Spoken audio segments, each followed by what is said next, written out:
نہ دنیا میں انہوں نے زندگیاں جی، نہ یہاں ان کے نفس کے ساتھ ان کے معاملات ہوئے، نہ وہ یہاں پر آ کر کوئی جو ہے آزمائش میں مبتلا ہوئے، کچھ بھی نہیں.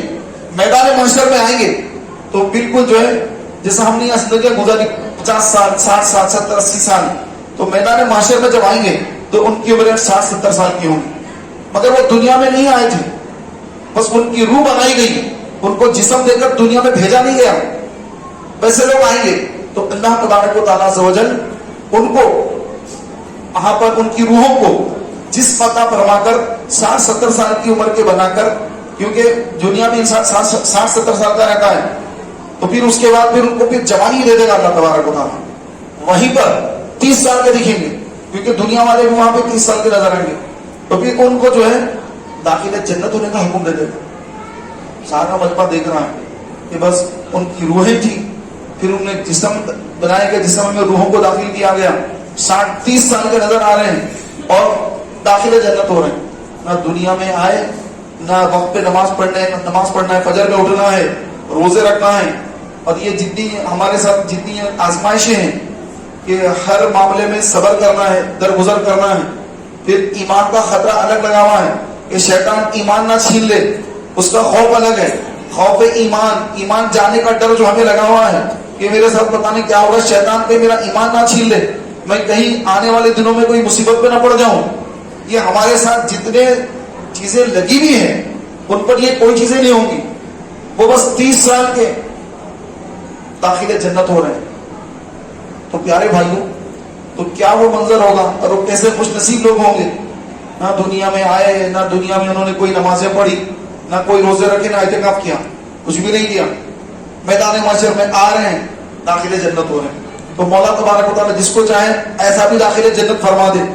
اور قیامت کے دن جب گناہگاروں کی بخشش شروع ہوگی، اللہ تبارک و تعالیٰ جب کرم فرمائے گا، کیونکہ پہلے تو جلال ہوگا مولا کا، بعد میں پھر رسول پاک صلی اللہ علیہ وسلم شفاعت کروائیں گے، تو اللہ تبارک و تعالیٰ عز و جل محبوب کی شفاعت قبول فرما کر محبوب کی امتیوں کو جب داخل جنت فرمائے گا، تو بڑے بڑے گناہگار داخل جنت ہو رہے ہیں، بڑے بڑے گناہگار، اور مولا تعالیٰ کسی کو روکے گا نہیں، سب کو داخل جنت فرما دے گا. تو اس وقت حدیث پاک میں ہے کہ شیطان جو وہ کھڑے کر منظر دیکھ رہا ہوگا کہ میں نے اس کو یہ گناہ کرایا تھا، یہ بھی جا رہا ہے جنت میں، اس کو یہ گناہ کرایا تھا، یہ بھی جنت میں جا رہا ہے، سب جنت میں جا رہے ہیں. وہ منظر دیکھ کر شیطان بھی کھڑا ہو جائے گا، شاید میری بھی بخشش ہو جائے. کہ اللہ تعالیٰ اتنوں کی بخشش کر رہا ہے، اتنے بڑے بڑے گناہگار بخشے جا رہے ہیں، تو ان کو گناہ کرانے والا تو میں ہی تھا، شاید میری بھی بخشش ہو جائے. وہ بھی کھڑا ہو جائے گا.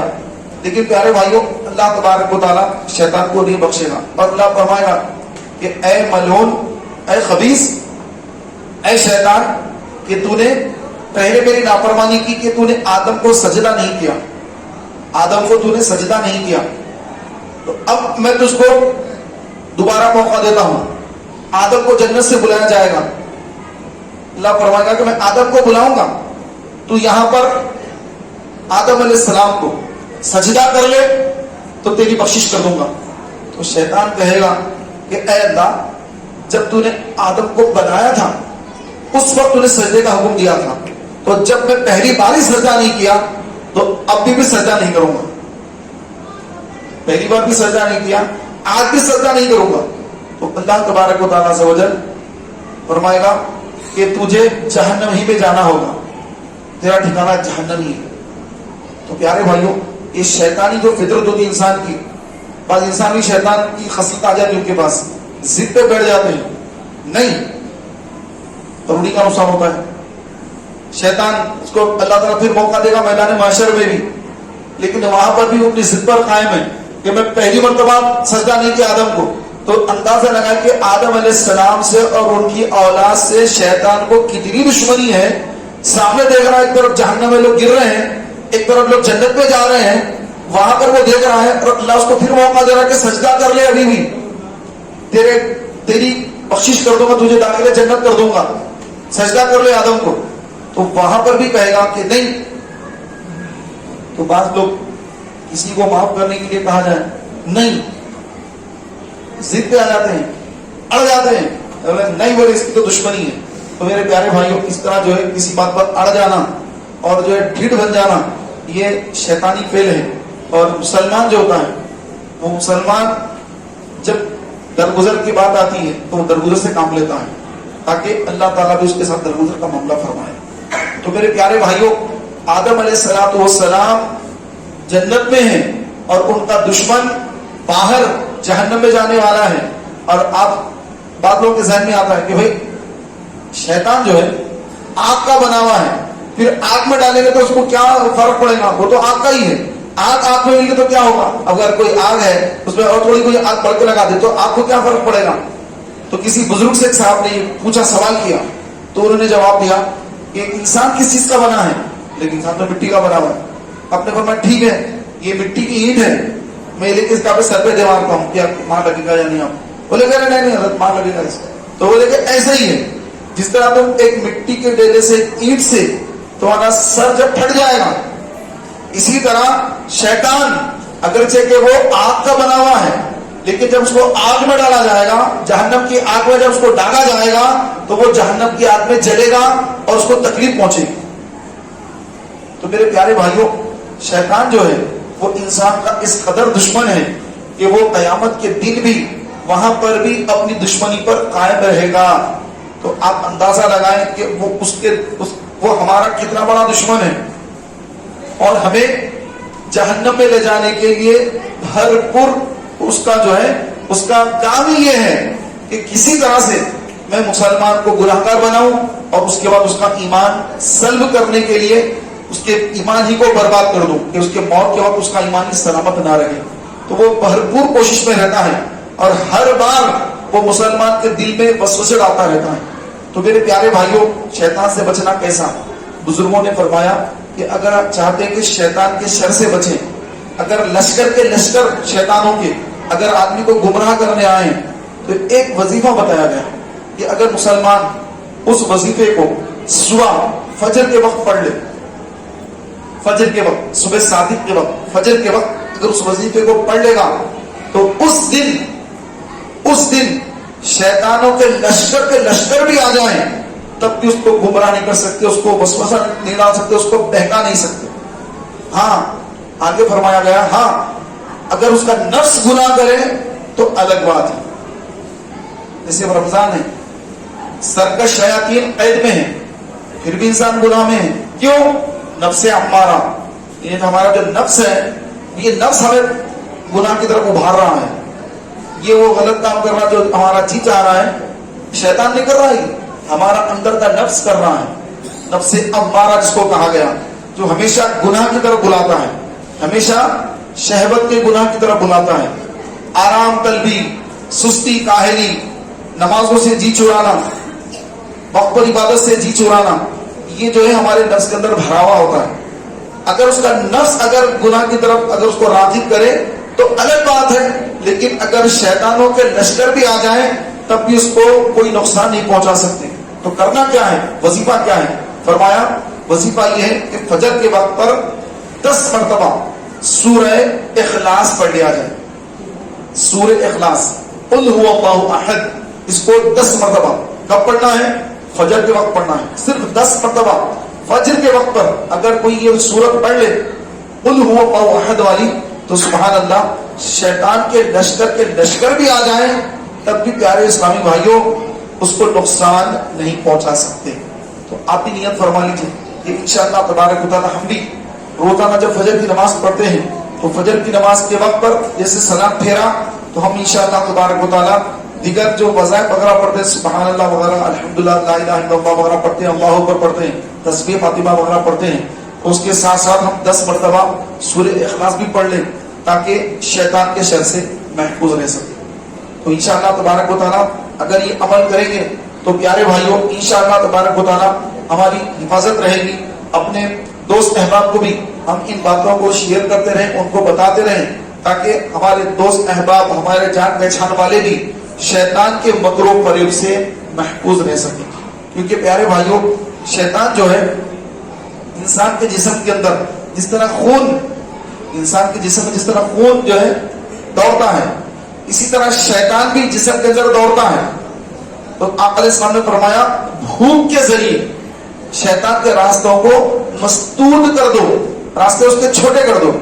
کہ جب انسان کے پیٹ میں کھانا نہیں آتا ہے، بھوک لگ رہی ہے، نڈھال حالت ہے، تو جو ہے اب اس کا نفس بھی اس کو زیادہ جو ہے لڑائی جھگڑے پر ابھارتا نہیں، گالی گلوچ پہ ابھارتا نہیں، اس کو جو گناہ کی طرف ابھارتا نہیں. کیوں؟ پیٹ میں بھوک لگی ہے. تو شیطان جو ہے وہ ایک جگہ بیٹھا ہوا ہے، لیکن خوب کھا لیا پی لیا اور ڈٹ کے یوں کھا پی کے نکلا باہر. تو اب دیکھیں اس کا انداز، کسی سے بھی لڑنے کو تیار ہو جائے گا، کسی کو جو بڑی بڑی باتیں کرنا شروع کر دے گا. کیوں؟ کیونکہ اب شیطان جو ہے اس کے خون میں تیزی کے ساتھ پھر رہا ہے. اب اس کو گناہ کی طرف، لڑائی جھگڑے کی طرف، مار پیٹ کی طرف ابھار رہا ہے. اس کو شیطان اس کو ابھار رہا ہے. تو میرے پیارے بھائیوں، ہمارے اسلاف، ہمارے بزرگان دین بہت ہی کم کھایا کرتے تھے، بہت ہی کم پیا کرتے تھے. بس ان کے پیش نظر اللہ کی رضا ہوا کرتی تھی. تو شیطان بھی ان پر جو ہے حملہ ور نہیں ہو پاتا تھا. شیطان بھی ان سے بھاگتا تھا کہ نہیں، یہاں جانے سے کوئی فائدہ نہیں. سرکار غوث اعظم کے پاس بھی شیطان آیا. سرکار غوث اعظم آپ کے پاس، آپ عراق کے جنگلوں کے اندر عبادت میں مصروف ہیں. تو شیطان جو ہے غوث اعظم کو وسوسہ ڈالنے کے لیے آ گیا کہ ایک جو ہے بہت بڑا ابر آ گیا سامنے، ابر، اور اس میں سے آواز آ رہی ہے کہ اے عبد القادر، میں ہی خدا ہوں اور میں نے تمہاری نمازیں معاف کر دی، تمہاری پوری نمازیں معاف کر دی. تو پیارے بھائیوں، یہ آواز آئی تو سرکار غوث اعظم نے فرمایا لا حول ولا قوت الا باللہ، کہ نماز میرے آقا صلی اللہ علیہ وسلم کو معاف نہ تھی تو مجھے معاف کیسے ہو سکتی ہے؟ نماز مجھے کیسے معاف ہو سکتی ہے؟ تو پھر وہ جو ابر تھا، وہ بارش کا جو ابر جو دکھ رہا تھا وہ سب ختم ہو گیا اور ایک کالا دھواں آپ کے سامنے نمودار ہو گیا.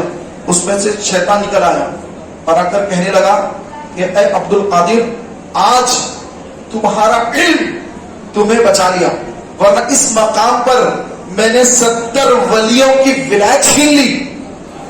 آج تم اپنے علم کی وجہ سے مجھ سے بچ گئے. تو سرکار غوث پاک نے کیا فرمایا؟ فرمایا کہ اے ملعون، اے شیطان، اے خبیث، کیا کوئی علم سے بچ سکتا ہے؟ اگر علم سے کوئی بچ سکتا تو بھی بہت بڑا علامہ تھا، تو بھی بہت بڑا عالم تھا. تو مجھے علم نے نہیں بچایا، مجھے میرے رب کی رحمت نے بچایا، میرے رب کی رحمت نے بچایا. تو شیطان کا وہ دوسرا وار تھا. پہلا وار وہ تھا، دوسرا وار یہ تھا. اور ہمارا حال یہ ہوتا ہے کہ ہمیں کوئی کہہ دے ارے بھائی آپ تو بڑے نیک ہیں، آپ تو بڑے متقی، آپ تو یوں ہیں، ہم تو خوشی میں سمجھنے جاتے کہ ارے میری اتنی تعریف ہو رہی ہے، ارے میں ہوں ایسا، اور ہم تو خوش ہو جاتے ہیں. سرکار غوث اعظم فرما رہے کہ نہیں، مجھے میرے علم نہیں بچایا، مجھے رب کی رحمت نے بچایا. تو اتنی عظیم الشان اپنی شان کو انہوں نے اللہ کی طرف منسوخ کر دیا. تو شیطان بھاگا وہاں سے. اور ہمارا کوئی کام بن جاتا ہے، ہم سمجھتے کہ میں آیا تو ہوا کام کو، میں وہاں پہ کھڑے تھے پورے کام کرا تو میرے سے ہوا، اگر میں نہیں آتا ہوتا نہیں تھا کچھ. میں ہوں تو سب چل رہا ہے پورا میرا ہے، میں وہ بھی کام کرا، میں کرا. تو پیارے بھائیوں، میں کرتے ہیں. اور سرکار غوث اعظم ہمارے پیرانے پیر فرما رہے کہ میں نے کچھ نہیں کیا، میرے علم نے نہیں بچایا، میرے رب کی رحمت نے بچایا. تو ہماری جو بھی کوشش ہوتی ہے اس کو اپنا کمال سمجھنے کے بجائے اس کو رب کی رحمت کی طرف منسوخ کرنا، یہ اسلاف کا، بزرگوں کا طریقہ رہا جو ہمارے اندر سے ختم ہو رہا ہے. تو اس کو دوبارہ لانا ہے اپنے اندر کہ کچھ بھی اگر اللہ کا کرم ہو جاتا ہے تو یہ نہ سمجھے کہ یہ میری طرف سے ہو رہا ہے. بعض لوگ یہ سمجھتے کہ میری طرف سے ہو رہا ہے لیکن اب اللہ کی طرف بول دینا ہے. بعض لوگوں کا ایسا ذہن بھی ہوتا ہے، نہیں میں کر رہا ہوں بول رہا، لیکن آپ بول نہیں سکتے نا میں کر رہا بول کے. تو وہ جو ہے اللہ تعالیٰ کی طرف سے بول کے بول دینا، لیکن میں کر رہا ہوں اصل میں جو بھی محنت ہو رہا. تو بعض ایسے بھی ذہن والے لوگ ہوتے ہیں ان کے سمجھ میں آتا ہے کہ یہ جو ہے بیچارہ سمجھ رہا ہے کہ یہ خود کر رہا ہے، خالی جو ہے منسوخ کر رہا ہے اللہ کی طرف. تو کس کو دھوکہ دے رہا ہے؟ اپنے آپ کو دھوکہ دے رہا ہے. تو میرے پیارے بھائیوں، کرنے والا اللہ ہی ہوتا ہے، اور اللہ جس کو بچائے اسے کوئی گمراہ نہیں کر سکتا، اور اللہ جس کو گمراہ کر دے اسے بھی کوئی راہ راست پہ لا نہیں سکتا. میرے پیارے بھائیوں، اللہ تبارک و تعالیٰ عز و جل جس کو چاہے ہدایت دے، جس کو چاہے گمراہ کر دے. بہت سارے لوگ ہیں کہ جو پہلے اسلام کو نقصان پہنچائے، بعد میں انہوں نے اسلام قبول کر لیا. حضور کے چچا، حضور جن کو بہت چاہتے تھے، حضرت امیر حمزہ رضی اللہ تعالیٰ عنہ، ان کو شہید کرنے والا ایک حبشی، ایک وحشی، جو بہترین جو ہے نیزے کا اس کا نشانہ تھا کہ جہاں کا نشانہ باندھتا اور نیزہ پھینکتا تو اسی مقام پر نیزہ لا کے رکھتا، وہ اس کے اندر جو ہے صلاحیت تھی. تو اس کو جو ہے کہا گیا کافروں کی طرف سے، بعد میں ان کافروں نے بھی اسلام قبول کر لیا. تو پہلے تو ان سے کہا گیا، وحشی سے کہا گیا کہ اے حبشی غلام، اے وحشی، اگر تو حمزہ کو قتل کر دے گا تو تجھے ہم اتنا سونا دے دیں گے اور تجھے غلامی سے بھی آزاد کر دیں گے، بس ان کو قتل کرنا ہے. تو پیارے بھائیوں، وہ چھپ کے بیٹھ گیا ایک مقام پر، میدان احد میں. احد کی جنگ چل رہی مدینے میں. تو وہ آ کر جو ہے امیر حمزہ کو شہید کرنے کے لیے چھپ کے بیٹھا ہوا ہے. اور امیر حمزہ رضی اللہ عنہ کا یہ مقام اور یہ ان کا انداز، جنگ کا انداز ان کا الگ ہی تھا. سب کے پاس ایک تلوار ہوتی اور ایک تلوار سے لڑتے، اور ایک جو ہے ڈیفینس کے لیے رہتا. ایک ہاتھ میں تلوار ہوتی، ایک ہاتھ ڈیفینس کے لیے ہوتا، پھر مارے تو اس سے روکا جاتا، پھر سے حملہ کیا جاتا. لیکن سید الشہداء عم رسول اللہ، حضور کے چچا عم رسول اللہ حضرت سیدنا امیر حمزہ بن عبد المطلب رضی اللہ تعالی عنہ، آپ کا انداز بالکل نرالا. آپ جو ہے اپنے امامے میں، اپنا جو امامہ ہوتا، امامے کے اندر جو ہے جو مرغا ہوتا، مرغا، وہ مرغی کی کلغی ہوتی، کلغی، وہ کلغی آپ اپنے امامے میں لگا لیتے اور اپنے دونوں ہاتھوں میں تلواریں لے لیتے. دونوں ہاتھوں میں ایک ایک تلوار، تو دو تلواروں سے مقابلہ فرماتے. تو ان کے سامنے ان کی زد میں جو بھی آ جاتا، جو ان کے مقابلے میں آتا، سیدھا فن نہار ہوتا. ان سے مقابلہ کرنے کی کسی میں طاقت ہی نہ تھی. تو جدھر آپ تشریف لے جاتے، جدھر آپ کا گھوڑا جاتا، اس طرف جو ہے لاشوں کی انبار نظر آتی. تو یہ شان سے آپ لڑ رہے ہیں، اور لڑتے لڑتے جہاں یہ حبشی غلام چٹان کے پیچھے چھپ کے بیٹھا ہوا ہے، مقابلے کو نہیں آیا، چھپ کے بیٹھا ہے، اس کو تو انعام چاہیے. انعام کی لالچ میں اسلام کے عظیم سپاہی کو، آقا علیہ الصلوۃ والتسلیم کے چچا کو شہید کرنے کے لیے بیٹھا ہوا ہے، چھپ کے بیٹھا ہوا ہے نیزہ لے کر. جیسے امیر حمزہ مقابلہ کرتے کرتے اس چٹان کے سامنے سے گزرے، فوراً ہی اٹھ کر دیکھ لیا کہ حمزہ آ رہے ہیں، اٹھا اور نیزہ لے کے تیزی سے آپ پر حملہ کر دیا.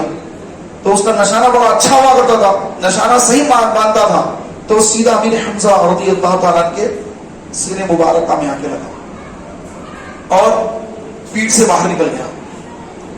اس کے باوجود آپ گھوڑے پر سے اترے، گھوڑے پر سے اتر کر، ہاتھ پہ تلواریں ہیں، گھوڑے پہ سے اتر کر پھر جس سے آپ مقابلہ کر رہے تھے اس کو قتل کرنے کے لیے آگے بڑھے، لیکن چند قدم چل کر آپ زمین پہ تشریف لائیں.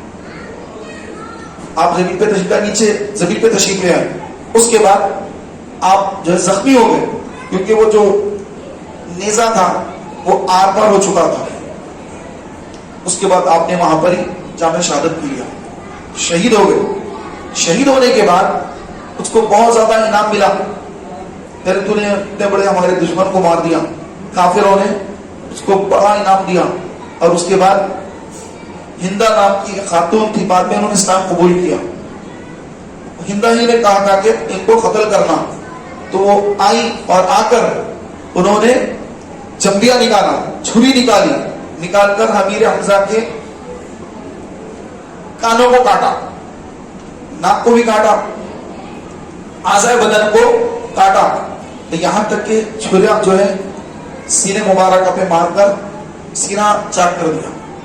اور سینہ چاک کر کے اس نے جو ہے حضرت امیر حمزہ کا کلیجہ نکال دیا اور اس کو جو ہے اپنے منہ میں رکھا اور اس کو چبانا چبایا، چاہا کہ نگل لے، لیکن اس کو پھر انہوں نے اگل دیا اور پورا جو ہے لاش کو پورے الگ الگ آنکھوں پر وار، کانوں پر، زبان پر، ہونٹ بھی کاٹ دی.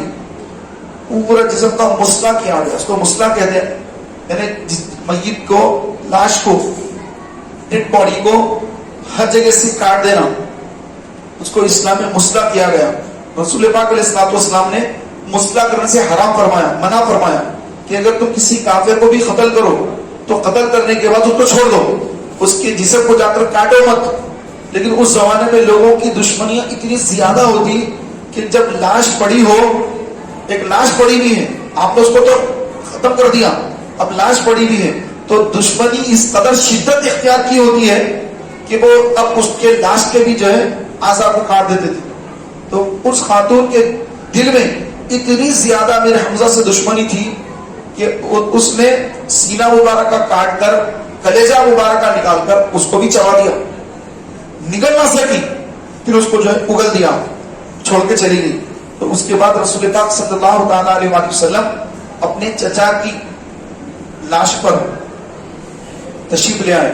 تو آقا اسلام نے جب امیر حمزہ کو دیکھا تو آقا کی آنکھوں سے آنسو جاری ہو گئے، آقا اسلام کی آنکھوں سے آنسو جاری ہو گئے. اور آقا صلی اللہ تعالیٰ علیہ وسلم نے چادر فرمایا کہ ان کو چادر جو ہے چادر سے ڈھانپ دو. پہلے امیر حمزہ کی بہن جو حضور کی پھوپھی ہوتی ہے، سرکار نے فرمایا کہ میری پھوپھی کو میرے چچا کی جو ہے لاش مت دکھانا، وہ برداشت نہیں کر پائیں گے. تو جب ان تک خبر پہنچی حضور کی چچی کو، حضور کی پھوپھی کو جب خبر پہنچی کہ ان کے بھائی کو شہید کر دیا گیا اور پھر ان کے ناک اور ان کے کان کاٹ لیے گئے، ہونٹ بھی کاٹ لیے گئے ہیں، اور ہندا نے سینے پر خنجر مار کر کلیجہ نکال کر کلیجے کو کاٹ کر منہ میں ڈال کر چبایا اور پھر نگلنا چاہا اور نگل نہ سکی تو اگل دیا، تو وہ وہاں پر پڑا ہوا ہے. تو یہ ساری کیفیت ان کو معلوم ہو گئی. اب انہوں نے کہا کہ مجھے بھائی کو دیکھنا ہے، مجھے میرے بھائی کو دیکھنا ہے. تو صحابہ نے فرمایا کہ رسول پاک نے منع کیا ہے کہ آپ اپنے بھائی کو دیکھیں کیونکہ ان کی حالت بہت زیادہ خراب کر دی گئی ہے. تو ان کی بہن نے فرمایا کہ مجھے حمزہ کے بارے میں سب کچھ معلوم ہو چکا ہے کہ حمزہ کی لاش کو کس طرح مسلح کیا گیا ہے، ان کے ساتھ کس قدر زیادتی کی گئی لاش کے ساتھ، مجھے سب خبر ہے، بس میں اپنے بھائی کو دیکھنا چاہتی ہوں. دیکھیے ایسا جگر ہے بہن کا.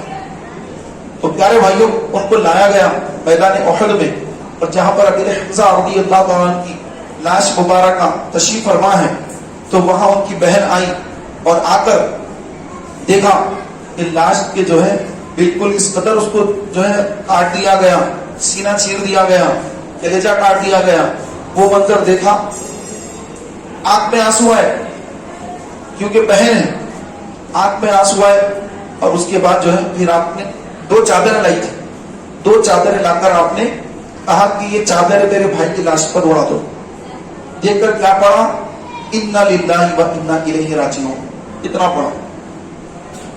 کوئی جو ہے سینہ کو بھی کرنا یا ماتم شروع کر دینا یا یہ وہ بولنا شروع کر دینا، ایسا کچھ نہ کہا، بس صرف اتنا پڑھا انا للہ و انا الیہ راجعون. اس کے بعد چادریں نکال کر دی کہ میرے بھائی کی لاش کو اوپر سے 2 چادریں اڑا دو. تو پیارے بھائیوں، شہید کے لیے حکم دیا گیا کہ جب شہید شہادت پا لیتے ہیں تو ان کو غسل نہیں دیا جاتا، ان کو غسل نہیں دیا جاتا. جیسے ہم اگر عام طور پہ مر جاتے ہیں تو ہمیں تو غسل دیا جاتا ہے، لیکن شہید کو غسل نہیں دیا جاتا.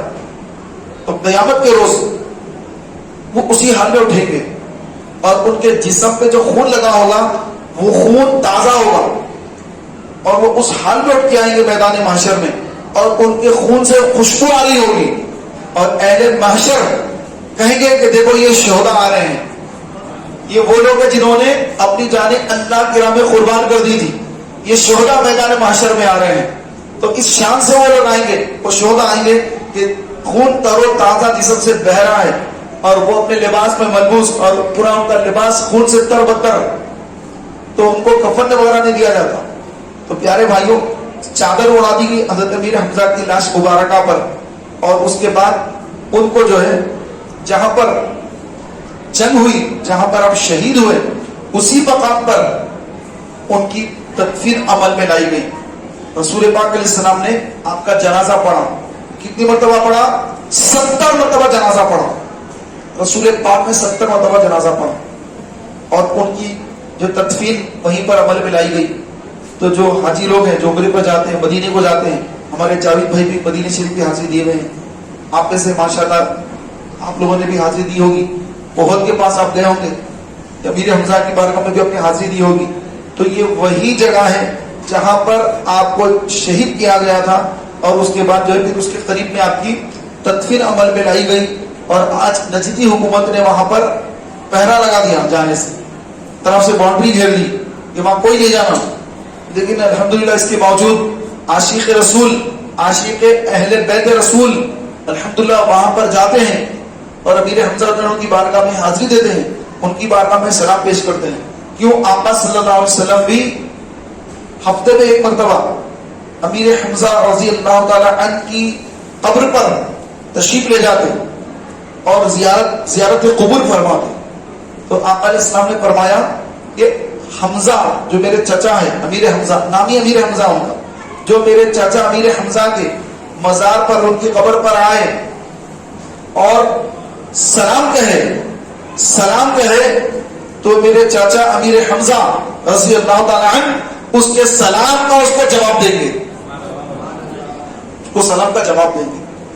اللہ ہم سب کو نصیب کرے کہ ہم بھی مدینے پہنچیں اور امیر حمزہ رضی اللہ تعالیٰ عنہ کی بارگاہ میں ہم بھی سلام پیش کریں. بعض روایت میں تو یہ بھی لکھا ہے کہ ایک مرتبہ بھی اگر کوئی امیر حمزہ کی بارگاہ میں جا کر سلام پیش کر دے گا تو امیر حمزہ رضی اللہ تعالیٰ عنہ کی طرف سے قیامت تک اس کو سلام آتا رہے گا. یہ بھی بعض روایت میں لکھا ہے کہ امیر حمزہ رضی اللہ تعالیٰ عنہ اتنے زیادہ آپ نے قربانیاں دی کہ جب آپ رسول پاک صلی اللہ علیہ وسلم کو جب کفار مکہ ستاتے تھے تو امیر حمزہ رضی اللہ تعالیٰ عنہ اگرچہ کہ اس وقت اسلام قبول نہیں کیے لیکن اپنے بھتیجے محمد رسول اللہ صلی اللہ علیہ وسلم کی تائید میں کھڑے ہو جاتے تھے.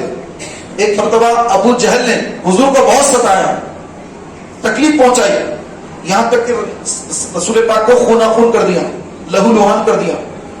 تو اتنے میں امیر حمزہ شکار کھیل کر آ رہے تھے, تو پھر ان کی اہلیہ نے کہا کہ آپ تو شکار کر کے آئے ہیں لیکن آپ کے بھتیجے کو ابو لہب اور ابو جہل نے بہت ستایا ہے, ان کو مارا ہے, خونہ خون کر دیا ہے. تو امیر حمزہ دستر پر بیٹھ کے کھانا کھانا شروع کر رہے تھے, لیکن جب سنا کہ بھتیجے کو ابو جہل نے مارا ہے, ابو لہب نے تکلیف دی ہے, تو کھانا چھوڑ دیے کہ اس وقت تک کھانا نہیں کھاؤں گا جب تک محمد کا بدلہ نہیں لوں گا. تلوار اور تیر و کمان لے کر خانے کعبہ کے پاس گئے اور جا کر پوچھا, کفار بیٹھے ڈینگے مار رہے ہیں, ہنسی مذاق کر رہے ہیں کہ دیکھو آج ہم نے محمد کو اتنا ستایا, یہ کرا, یہ بولا, وہ بولا, پھر مارا, پھر ان کو خون نکلا, خونہ خون کر دیا. اب وہ جو ہے دین کی دعوت دینا چھوڑ دیں گے, اتنا مارا ہے, ان کو اتنی تکلیف پہنچائی آج ان کو, شاید کل سے وہ دین کا کام کرنا چھوڑ دیں گے. تو پیارے بھائیوں, امیر حمزہ تشریف لائے اور آ کر ان کافروں کے پاس آ کے فرمایا کہ تم میں سے کس نے میرے بھتیجے محمد کو تکلیف پہنچائی. سب ڈر رہے ہیں, ارے ان سے کون لڑے گا. تو کفار مکہ جو ہے نظریں جھکا کے ادھر ادھر دیکھ رہے ہیں. تو ایک نے کہا کہ میں نے. تو آپ اس کے پاس آگے بڑھے اور ہاتھ میں جو کمان تھی اس کے سر پر ایسا مارا کہ اس کے سر سے خون کے فوارے نکلنے شروع ہو گئے, خونہ خون ہو گیا وہ. اس کے بعد پھر ادھر ادھر دو طرف سے لڑائی شروع ہو گئی. لیکن جب کفار نے دیکھا کہ اگر امیر حمزہ سے لڑیں گے تو پھر پوری بنی ہاشم سے لڑائی ہو جائے گی اور آپس میں بہت بڑا جھگڑا پھیل جائے گا, تو پھر انہوں نے اپنے آپ کو روک لیا. پھر امیر حمزہ دندناتے ہوئے سب کافروں کے بیچ سے نکل کر اب کھانا چھوڑ کر حضور کے پاس چلے گئے اور کہا کہ اے میرے بھتیجے, اے محمد صلی اللہ علیہ وسلم, خوش ہو جاؤ کہ میں نے تمہارے دشمنوں کا بدلہ لے لیا ہے, ان کو لہو لہان کر دیا ہے, تمہارا بدلہ لے لیا میں. تو رسول پاک علیہ السلام نے فرمایا کہ چچا جان, میری خوشی اس میں نہیں کہ آپ میرے دشمنوں کا بدلہ لے لیں, میری خوشی اس میں بالکل نہیں ہے. میری تو خوشی اس میں ہے کہ آپ کلمہ پڑھ کر مسلمان ہو جائیں. تو امیر حمزہ نے کہا اچھا اے بھتیجے, تمہاری خوشی اس میں کہ میں کلمہ پڑھ لوں, تو لو میں کلمہ پڑھتا ہوں. تو اسی وقت آپ نے کلمہ پڑھا, اسلام میں داخل ہو گئے. تو رسول پاک علیہ الصلوۃ والتسلیم کا مزاج گرامی کہ اگر کوئی خونہ خون بھی کر دے, لہو لہان بھی کر دے, تو اس کا اگر کوئی بدلہ لے تو آقا فرما رہے کہ مجھے سے کوئی خوشی نہیں ہوتی کہ میرا بدلہ کسی نے لے لیا. میری خوشی اس میں ہے کہ لوگ کلمہ پڑھ لیں. اے چاچا آپ کلمہ پڑھ لیں, میری خوشی اس میں, اگر آپ مجھے خوش دیکھنا چاہتے ہیں آپ کلمہ پڑھ لیں.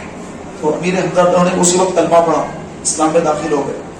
اسلام کے اوائل میں جنہوں نے اسلام قبول کیا اس میں امیر حمزہ کا نام آتا ہے. فاروق اعظم 40 سے مسلمان, لیکن امیر حمزہ اس سے بھی پہلے مسلمان ہو چکے. تاریخ ارقم میں جب رسول پاک علیہ الصلوۃ والتسلیم صحابہ کو نماز پڑھاتے, نماز کے مسائل بتاتے, اس وقت بھی فاروق اعظم اسلام قبول نہیں کی. 39 لوگوں نے اسلام قبول کر لیا, 40 میں فاروق اعظم اسلام قبول کرنے والے ہیں, لیکن جب تک اسلام قبول نہیں کیا. اب لمبی اس کی جو ہے حضرت عمر فاروق اعظم کے اسلام لانے کا ایک طویل واقعہ, لمبا واقعہ جو بارہ آپ نے سنا ہی ہوگا, تو میں جو ہے اتنے لمبے تفصیل میں نہیں جاؤں گا. تو فاروق اعظم نے بھی اسلام قبول کیا, ہجرت فرمائی. تو جتنے ہمارے اکابرین اجلہ صحابہ, بڑے بڑے صحابہ ہیں, سب نے بڑی بڑی تکلیفیں اٹھائی, بڑی بڑی مشقتیں جھیلی, بڑی بڑی قربانیاں دی. تو ان قربانیاں دینے والوں میں بڑے بڑے صحابہ ہیں. صدیق اکبر بھی ہیں, فاروق اعظم بھی ہے, حضرت عثمان بھی ہے, مولا علی بھی ہے. سب نے قربانیاں دی, ایسی ایسی قربانیاں دی. اللہ اکبر. پیارے بھائیوں, ہم تصور بھی نہیں کر سکتے. حضرت خبیب یہ جو ہے صحابی رسول تھے, ان کو بھی کافروں نے بڑی بڑی بے دردی کے ساتھ شہید کر دیا. ان کی لاش کو جو ہے جھاڑ پہ لٹکا دیا. بہت تکلیفیں ان کو پہنچائی, بہت تکلیفیں دی, اذیتیں دی. ان کو پہلے قید پہ رکھا, اور قید پہ رکھ کر ان کو جو ہے وہ مہینے آ گئے جس میں جنگ کرنا حرام ہوتا ہے, ذی الحجہ, ذی قعدہ, ذی الحجہ, محرم, وہ مہینے کافروں کے پاس بھی جو ہے ان مہینوں میں وہ قتل و قتال نہیں کرتے تھے. تو 2-3 مہینے تک ان کو جیل میں رکھا گیا. تو ایک مرتبہ جس جیل میں ان کو رکھا گیا تو ایک کافر گھرانے کا بچہ اتفاق سے وہاں چلا گیا. تو انہوں نے اس کو گود میں لے لیا. ان کے ہاتھ میں چھری ہے اور ایک کافروں کا بچہ ان کے گود میں ہے. وہ منظر, وہ بچے کی ماں نے دیکھا, اس کی چیخ نکل گئی کہ آہ میرا بچہ وہاں کیسے چلے گیا. وہ کھیلتے کھیلتے پہنچ گیا وہاں پر. تو حضرت خبیب رضی اللہ تعالیٰ, آپ کے ہاتھ میں چھری ہے, بچہ آپ کے گود میں ہے. اس کی ماں تڑپ رہی دیکھ کے کہ اب پتہ نہیں کیا ہوگا, یہ تو ہمارا قیدی ہے, یہ مسلمان قیدی, یہ تو مرنے والا ہی ہے. اب اگر میرے بچے کو مار بھی دے گا تو بھی اس کو مرنا ہے, نہیں مارے گا تبھی مرنا ہے. اب میرا بچہ کیسا بچے گا. تو آپ مسکرائے, فرمایا کہ تیرا بیٹا ادھر آ گیا تو میں نے اس کو اٹھا لیا, لیکن ہم مسلمان ہیں, میں اسلام قبول کر چکا ہوں, اور میرے آقا علیہ الصلوۃ والتسلیم کی یہ تعلیمات نہیں کہ میں بلا وجہ کسی کو قتل کر دوں. تو لو تم اپنے بچے کو سنبھالو بول کر آپ نے اس کو دوبارہ لوٹا دیا. پھر کسی نے دیکھا کہ رات کا وقت ہے, قید خانے میں حضرت خبیب رضی اللہ تعالیٰ عنہ عبادت میں مصروف ہیں, اور انسانی سر کے برابر ایک انگور کا خوشہ لٹک رہا ہے, اور ایک وہاں پر میٹھا پانی کا ایک گھڑا رکھا ہوا ہے, جبکہ وہ انگور کا موسم ہی نہیں ہے, انگور کا موسم نہیں ہے. لیکن جس جیل میں ان کو رکھا گیا تو اس کی چھت پر ایک انگور کا خوشہ لٹک رہا ہے انسانی سر کے برابر. آپ اس کو توڑتے جاتے, اس کو کھاتے اور پانی پیتے اور عبادت مصروف ہو جاتے. تو کفار مکہ حیرت زدہ ہو گئے کہ یہ موسم تو انگور کا ہے ہی نہیں, انگور تو پکتا ہی نہیں یہ موسم, تو یہ کہاں سے آیا. تو انہوں نے جان لیا کہ واقعی یہ کچھ الگ معاملہ ہے اس کا. لیکن اس کے باوجود انہوں نے حضرت خبیب کو شہید کیا, بڑی بے دردی کے ساتھ شہید کیا, اور چاہا کہ ان کی لاش کے ساتھ مصلح کرے. تو اللہ تبارک و تعالیٰ عز و جل نے ان کی لاش کو زمین کے اندر, زمین کو حکم دیا کہ اے زمین خبیب کی لاش کو اندر لے لے. تو ان کی لاش کو اندر زمین نے کھینچ لیا. اس کی بڑی لمبی تفصیل ہے, تفصیل میں کافی وقت نکل جائے گا. تو میں بتانا یہ چاہتا ہوں پیارے بھائیوں کہ ہمارے آقا علیہ السلام کے صحابہ نے اسلام کی خاطر بڑی تکلیفیں اٹھائی, بڑی مشقتیں اٹھائی. ہمیں ایسی کوئی تکلیف نہیں پہنچی, ہمیں کوئی ایسی آزمائش نہیں آئی. ہمیں تو گھر بیٹھے, بلکہ ہم مسلمان گھر میں پیدا ہوئے, گھر بیٹھے اسلام مل گیا, ماں باپ سے اسلام مل گیا. کوئی اس کے لیے قربانی ہم نے نہیں دی, کوئی اس کے لیے تکلیف نہیں اٹھائی. مسلمان گھر میں پیدا ہو گئے, پیدا ہو کے اذان دے دی گئی، ادھر اذان ادھر اقامت دے دی گئی، اور نام مسلمان والا رکھ دیا گیا، اور پھر ہم ابا کے ساتھ مسجد کو بھی آنے لگ گئے، مسلمان نام رکھا گیا. تو ہمیں یہ تکلیفیں، یہ اسلام کیسے پہنچتا ہے، اسلام کو کیسے صحابہ نے تکلیفیں اٹھا اٹھا کر بچایا، اور کیسے اس کو تکلیفوں سے پھیلایا، کیسی کیسی قربانیاں دی، امام حسین نے کیسی قربانیاں دی. پیارے بھائیوں، یہ ایسی قربانیاں ہیں جو ہم تصور بھی نہیں کر سکتے، ہم سوچ بھی نہیں سکتے. اس قدر صحابہ کرام علیہ رضوان نے دین کے لیے قربانیاں دی ہیں.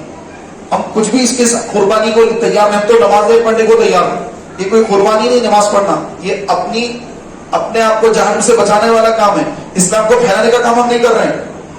یہ جو اگر نماز بھی پڑھ رہے ہیں، یا اگر اعتکاف میں بھی آ کر بیٹھے ہم، یا روزے بھی رکھ رہے ہیں، نمازیں بھی پڑھ رہے ہیں، قرآن بھی پڑھ رہے ہیں، تو اسلام کو کہاں پھیلا رہے ہیں؟ دین کی تبلیغ کہاں کر رہے ہیں؟ آپ تو عبادت کر رہے ہیں صاحب. تبلیغ دین کا کام کہاں کر رہے ہیں؟ تبلیغ دین کا کام کس نے کیا؟ صحابہ نے کیا. رسول پاک نے کیا، رسول کے بعد صحابہ نے کیا، صحابہ کے بعد تابعین نے کیا، بزرگان دین نے کیا، غوث اعظم نے کیا، سرکار غریب نواز نے ہند و پاک میں کیا، دین کو پھیلایا. یہ کام ہم کیا کر رہے ہیں؟ کسی کافر کو مسلمان بنا رہے ہیں؟ نہیں. تو یہ کام، دین کا کام جو اسلام کو پھیلانے کا کام ہے، یہ کام تو ہم سے ہو ہی نہیں پا رہا ہے. تو یہ کام کی طرف ہم کو توجہ دینا ہوگا. تو اس کام کو توجہ دینے کے لیے، اس لائق بننے کے لیے، پیارے بھائیوں، ہمارے اندر جو کمیاں، کوتاہیاں اور جو برائیاں ہمارے اندر ہیں، ان تمام برائیوں کو ختم کرنا ہوگا. ایک نمونہ بننا ہوگا. رسول پاک علیہ الصلوۃ والسلام 40 سال تک اعلان نبوت نہیں فرمایا. 40 سال کے بعد اعلان نبوت فرمایا. تو بعض لوگ بدعقیدے کیا کہتے ہیں کہ حضور 40 سال کے بعد نبی بنے. نہیں، 40 سال کے بعد نبی بنے نہیں، ایسا نہیں ہے. 40 سال کے بعد حکم ہوا کہ محبوب نبوت کا اعلان کر دیجیے. حکم خدا بندی پر اعلان نبوت ہوا. ورنہ میرے آقا علیہ السلام تو فرمایا کہ میں اس وقت بھی نبی تھا جب آدم علیہ السلام کی مٹی کھودی جا رہی تھی. مٹی کھودی جا رہی تھی آدم کی، میں اس وقت بھی نبی تھا. تو آدم نہیں، آدمی نہیں، تو نبی کیا تھے اس وقت؟ نبی کیا تھے؟ نور تھے. نبی کیا تھے؟ نور. تو نبی نور، پھر بعد میں نبی بشر بھی. بشر لباس سے بشریت میں اللہ نے 12 ربیع المنور کو دنیا میں بھیجا. تو ہے نور کے لیکن آئے لباس بشریت میں. تو ہم اہل سنت و جماعت رسول پاک صلی اللہ علیہ وآلہ وسلم کو نور بھی مانتے ہیں، بشر بھی مانتے ہیں. نہ بشریت کا انکار کرتے ہیں، نہ نورانیت کا انکار کرتے ہیں. اور میرے امام احمد رضا تو فرماتے ہیں، تیری نسل پاک میں ہے بچہ بچہ نور کا، تیری نسل پاک میں ہے بچہ بچہ نور کا، تو ہے عین نور تیرا سب گھرانہ نور کا، تو ہے عین نور تیرا سب گھرانہ نور کا. پیارے بھائیوں، آقا صلی اللہ علیہ وسلم کو نور ماننے سے بدعقیدوں نے، وہابیوں نے جب انکار کیا تو میرے امام نے فرمایا، تیری نسل پاک میں ہے بچہ بچہ نور کا. ارے آقا کو نور ماننے سے انکار کرتے ہو؟ آقا کی نسل میں جو بچے پیدا ہوتے ہیں وہ نور کے پیدا ہوتے ہیں، بچے بچے نور کے ہیں. یہ شان ہے میرے ایمان کی. کیا آپ کا کلام ہے. بعض نادانوں کو یہ شعر سمجھ میں نہیں آتا ہے تو طرح طرح کی بکواس بھی کرتے بعض لوگ، جن کو سمجھنا آتی ہو. تو میرے پیارے بھائیوں، اللہ تبارک و تعالیٰ عز و جل نے اپنے پیارے محبوب صلی اللہ تعالیٰ علیہ وآلہ وسلم کو ایسا بنایا کہ جس میں کوئی عیب نہیں. باقی ہر انسان میں عیب ہوتا ہے، بے عیب ذات اللہ کی ہے. اور مخلوق میں اللہ نے جس کو بنایا وہ محبوب کی ذات ہے جو بے عیب ہے. اللہ نے جن کو تخلیق فرمائی، تو جو سب سے اللہ کی تخلیق کی پیاری ہستی ہے، جو اللہ کی مخلوق ہے، سب سے بہتر مخلوق رسول پاک، خیر خلق اللہ، سب سے بہترین خلق جس میں کوئی عیب نہیں. اور آقا علیہ السلام نے فرمایا، میری امت میں کچھ لوگ ہوں گے آخر زمانے میں جو میرے عیب تلاش کرنے کی کوشش کریں گے. آج آپ دیکھیں گے تو نکلتے ہیں وہابی لوگ اور حضور علیہ السلام کے عیب نکالنے کی فکر میں ہوتے ہیں کہ حضور کو علم غیب نہیں تھا. اگر علم غیب ہوتا تو وہ وہاں پر صحابہ کو کیوں بھیجتے؟ وہاں صحابہ جا کے شہید ہو گئے. اگر علم غیب ہوتا تو وہاں پہ نہیں بھیجتے تھے صحابہ کو. اگر ایسا ہوتا تو یہ نہیں کرتے تھے, ایسا ہوتا تو یہ نہیں کرتے تھے. تو میرے پیارے بھائیوں, رسول پاک صلی اللہ تعالیٰ علیہ وآلہ وسلم کو اللہ تعالیٰ نے جو علم عطا فرمایا ہے اور جو کچھ اللہ نے محبوب کو عطا فرمایا ہے وہ کوئی سمجھ ہی نہیں سکتا. وہ کیا علم ہے اور وہ کیا معاملہ ہے وہ ہماری سمجھ میں آ ہی نہیں سکتا. اللہ نے وہ عطا فرمایا ہے. قرآن پاک کے اندر بھی جو الف لام میم وغیرہ ہے, حروف مقطعات جس کو کہتے ہیں, اس کے بارے میں کوئی جانتا ہے بھائی؟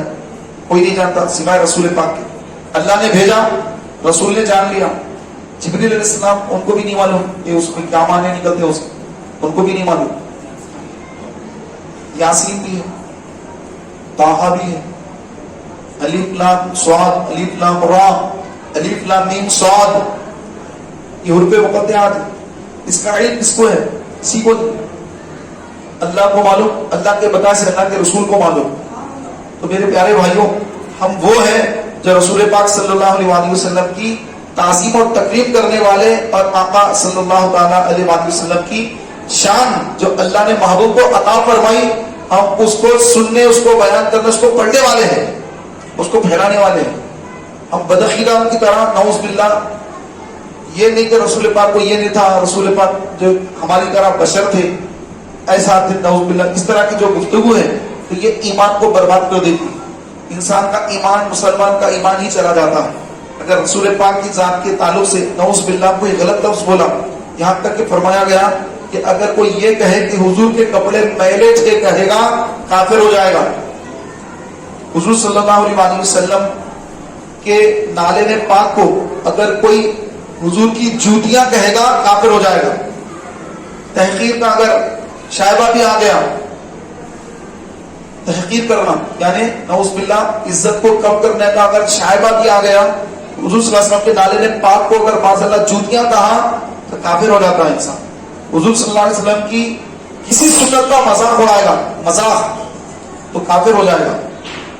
امام احمد بن حنبل کا دور ہے, آپ ایک دعوت میں تشریف لے گئے تو وہاں پر پیارے بھائیوں ایک شخص نے کہا, دعوت میں کدو بھی رکھا تھا دعوت کے اندر, تو اس شخص نے کہا کہ مجھے کدو پسند نہیں ہے. تو امام احمد بن حنبل تلوار نکالی اس شخص کے اوپر, کہا کہ تو کہنا کہ تجھے کدو پسند نہیں, ارے کدو تو میرے آقا صلی اللہ علیہ وسلم کو پسند تھا, تیری کیا آقا ہے کہ تو کدو کو پسند نہیں کہہ رہا ہے, فوراً توبہ کر ورنہ تیری گردن مار دوں گا. وہ شخص گھبرا گیا, فوراً توبہ کی. تو اتنے بڑے وقت امام, اتنے بڑے عالم دین, اتنے بڑے امام کے غوث اعظم, ان کا جو فقہ ہے اس فقہ پر چلنے والے سرکار غوث اعظم ہیں, ان کے مخالف غوث اعظم ہیں. تو غوث اعظم کے وہ امام ہیں, امام احمد بن حنبل, غوث پاک حنبلی ہیں. تو اتنے بڑے عالم دین, اتنے بڑے وقت کے امام, غوث اعظم ان کے طریقے کو فالو کرنے والے ہیں, ان کی تقلید کرنے والے ہیں, اس کے فقہ کو مان کر اس پر چلنے والے ہیں.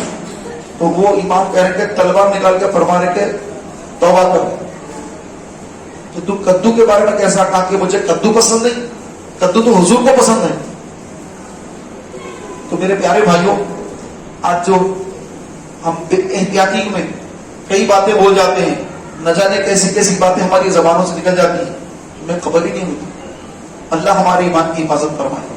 حضور علیہ السلام کے پاس جو ہے کچھ لوگ آئے اسلام قبول کرنے کے لیے, ہم اسلام قبول کریں گے. دوپہر کا وقت ہے, دوپہر کا وقت ہے, لوگ آئے کہ دیکھیں کہ حضور کہاں ہے, محمد صلی اللہ علیہ وسلم کہاں ہے. تلاش کیا مسجد نبی میں, سرکار نظر نہ آئے. تو لوگوں نے کہا یہ ٹائم تو حضور اپنے کاشن آپس پہ ہوتے ہیں. تو وہ لوگ کیا کریں, سیدھا حضور کے حجرے کے پاس آ گئے.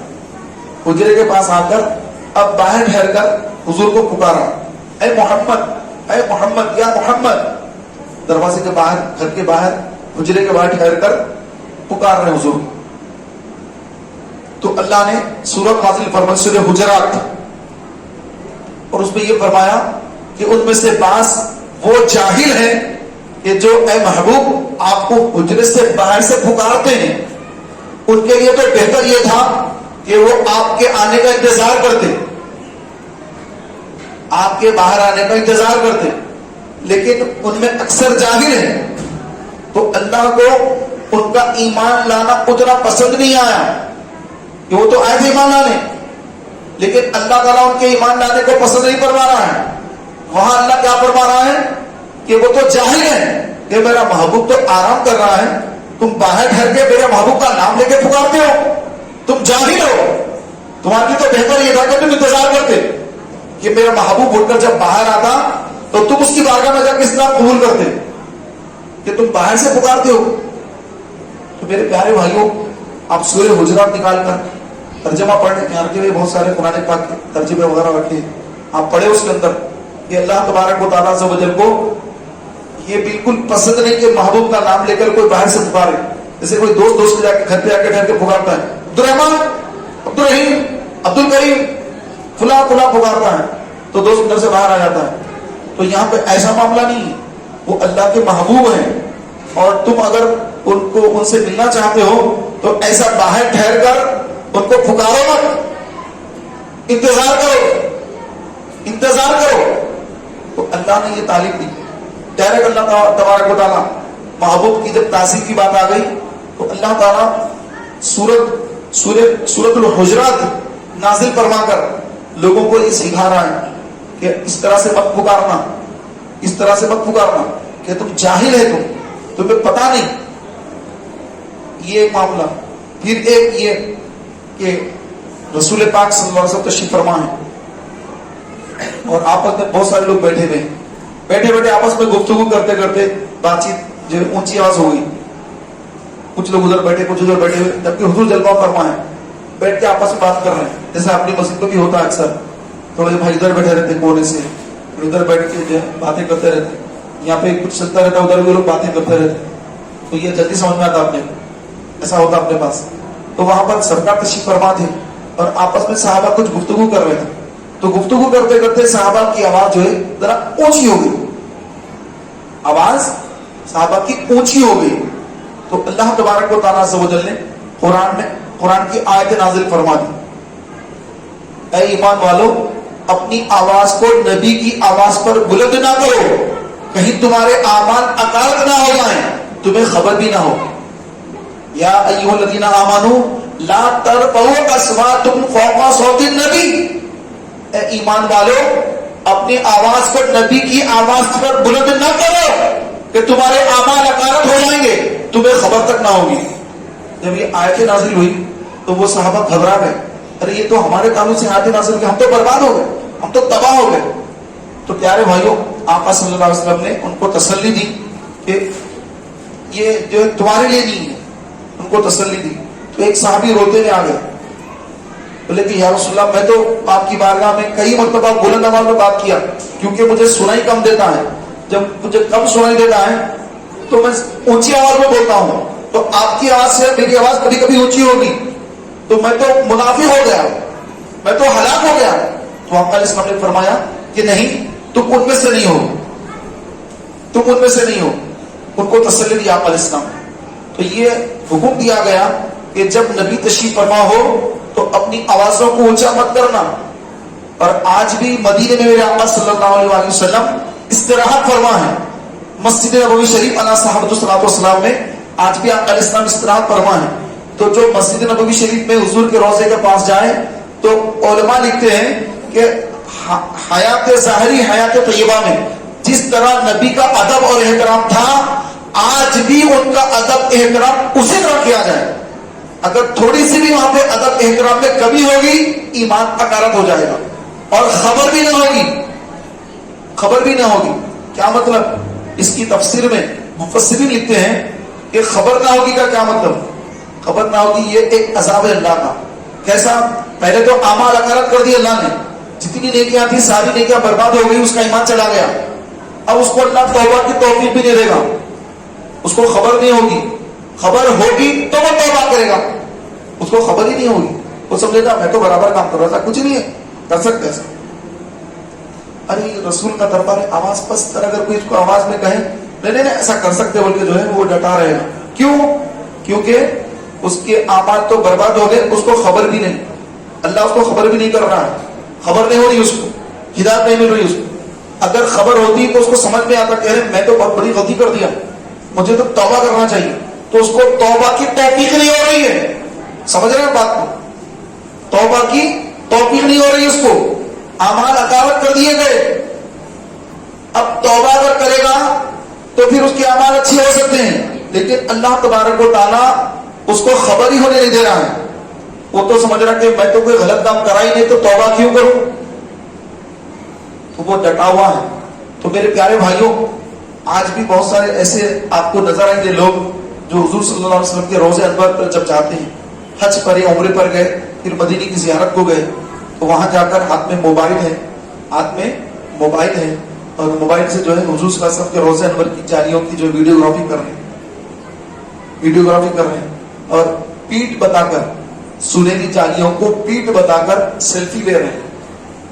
جبکہ علماء یہ لکھے ہیں کہ رسول پاک کے دربار میں صبح قیامت تک جو بھی جائے تو گویا وہ ایسا ہے جیسے اس نے حیات طیبہ میں حاضری دی ہے. یہ حدیث پاک بھی ہے, میری وفات کے بعد بھی اگر کوئی میری مزار پر, میرے روضے پر آئے گا, میری قبر پر آئے گا, میری بارگاہ میں حاضری دے گا, تو گویا ایسا ہے جیسے میرے حیات میں اس نے میری بارگاہ میں حاضری دی ہو. سرکار کی حدیث پاک ہے صلی اللہ علیہ وسلم. تو جو حضور کے حیات میں جیسا ادب احترام انسان کو کرنا چاہیے, مسلمان کو کرنا چاہیے, انسان کو کرنا چاہیے, ویسا ادب احترام ابھی بھی مدینے میں ہر مسلمان پر فرض ہے, ہر مسلمان پر فرض ہے. اگر اس میں تھوڑی بھی کوتاہی کرے گا اور تھوڑی سی بھی کمی کرے گا یا ادب احترام میں کمی کرے گا, اس کا ایمان برباد ہو جائے گا, ایمان تباہ ہو جائے گا, خبر بھی نہ ہوگی. وہ تو سمجھ رہا ہے کہ میں تو مدینے کی حاضری دے دیا, نمازیں بھی پڑھ لیا, یہ بھی کر لیا, خوشی خوشی جو ہے وہ بازاروں میں پھر پھر کر کھجوریں خرید رہا ہے اور وہاں پہ جو ہے جا کر شاپنگ کر رہا ہے. نادان کو خبر ہی نہیں کہ کیا کر کے آیا, وہاں پر بیت بھی کر دیا, رسول پاک علیہ السلام کے دربار میں جا کر وہاں پر نعوذ باللہ غلط حرکتیں کر کے اپنے ایمان کو برباد کر کے آ گیا. اور یہ سمجھ رہا کہ میں تو مدینے کی حاضری دے رہا, یوں سمجھ رہا ہے تاکہ کھجور لوگوں پہ بیٹھوں گا, مدینے کی حاضری دے گا, فوٹو لے رہا ہے, گھوم رہا پھر رہا ہے, بقی شریف میں گھس گیا, مزارات کے اوپر چلتا ہوا پھر رہا ہے. جبکہ علماء نے لکھا کہ جنت البقیع کے اندر جتنے مزارات ہیں تو ان کو نجدیوں نے شہید کر دیا اور راستے بنا دیے, قبور کے اوپر راستے بنا دیے گئے, قبروں پر, صحابہ کی قبروں پر, اہل بیت کی قبروں پر, بڑے بڑے اکابر صحابہ کی قبروں پر, اہل بیت کی قبروں پر راستے بنا دیے گئے, پورے قبر کے اوپر راستہ بنا دیا گیا. اب لوگ اس کے اوپر سے چل چل کر گھوم رہے پھر رہے کہ ہمیں بقی میں گیا. ارے نادان, تو کس کی قبر پر پیر رکھ کر جا رہا, تجھے خبر نہیں؟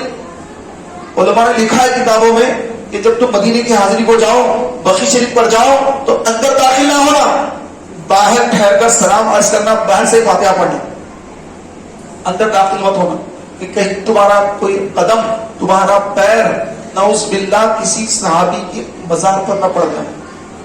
جب کیا کرو گے؟ تو میرے پیارے بھائیوں, مدینہ منورہ جانا اور وہاں کا ادب احترام کرنا اور اپنے ایمان کو اور مضبوط کرنا, یہ کام کرنا ہے. یہ نہیں کہ وہاں جا کر نعوذ باللہ بے ادبی کے ساتھ گھوم پھر رہے ہیں اور جو حضور کے روضے کے پاس جا کر بھی آپس میں بات چیت وغیرہ کر رہے ہیں اور اونچی آواز میں بات کر رہے ہیں. تو ڈیرا قرآن کا فتویٰ ہے کہ تمہارے اعمال اکارت کر دیے جائیں گے, تمہیں خبر بھی نہ ہوگی. تو یہ رسول پاک کا دربار, حضور کی بارگاہ, یہ وہ بارگاہ کہ جہاں پر 70,000 فرشتے صبح آتے ہیں, 70,000 شام آتے ہیں. صبح آئے تو شام تک حضور کی بارگاہ میں سلام پیش کرتے ہیں, درود پڑھتے ہیں. پھر عصر کے وقت تبادلہ ہوتا ہے, دوسرے فرشتے آ جاتے ہیں, یہ فجر میں جو آئے وہ چلے جاتے ہیں, پھر وہ رات بھر حضور کی بارگاہ میں سلام و سلام پیش کرتے ہیں. 70,000 فرشتے. تو ایک بار جو آ جاتے ہیں پھر قیامت تک دوبارہ ان کا نمبر نہیں لگتا. اتنے فرشتے وہاں لائن میں ٹھہرے ہوئے ہیں کہ اللہ کے محبوب کی بارگاہ میں ہمیں جانے کا موقع ملے. تو اتنے فرشتے, آپ اندازہ لگائیے کہ 70,000 صبح آتے ہیں, 70,000 شام آتے ہیں, جو ایک بار آ گئے صبح قیامت تک ان کا دوبارہ نمبر آتا ہی نہیں، تو کتنے فرشتے خطاب میں ٹھہرے حضور کی بارگاہ میں حاضری کے لیے؟ سمجھ آ رہی نا آپ کو؟ تو اور ہمارا حال یہ ہے کہ ہم جو ہے ایک بار نہیں بار بار میں حضور کی بارگاہ میں، تو ہماری انٹری ہے وہاں پر، اور فرشتوں کو صرف ایک مرتبہ، فرشتوں کو صرف ایک مرتبہ، اور آسی پڑے رہے تو صلاح عمر بھر کی۔ اعلیٰ حضرت فرما رہے ہیں کہ آسی پڑے رہے تو صلاح عمر بھر کی۔ اگر کوئی ہمیشہ کے لیے مدینے میں جا کے رہنا چاہے تو رہ سکتا ہے، لیکن فرشتے جو معصوم ہے، معصوم ہے فرشتے، تو ان کو زندگی میں صرف ایک مرتبہ موقع ملتا ہے حضور کی بارگاہ میں آنے کا۔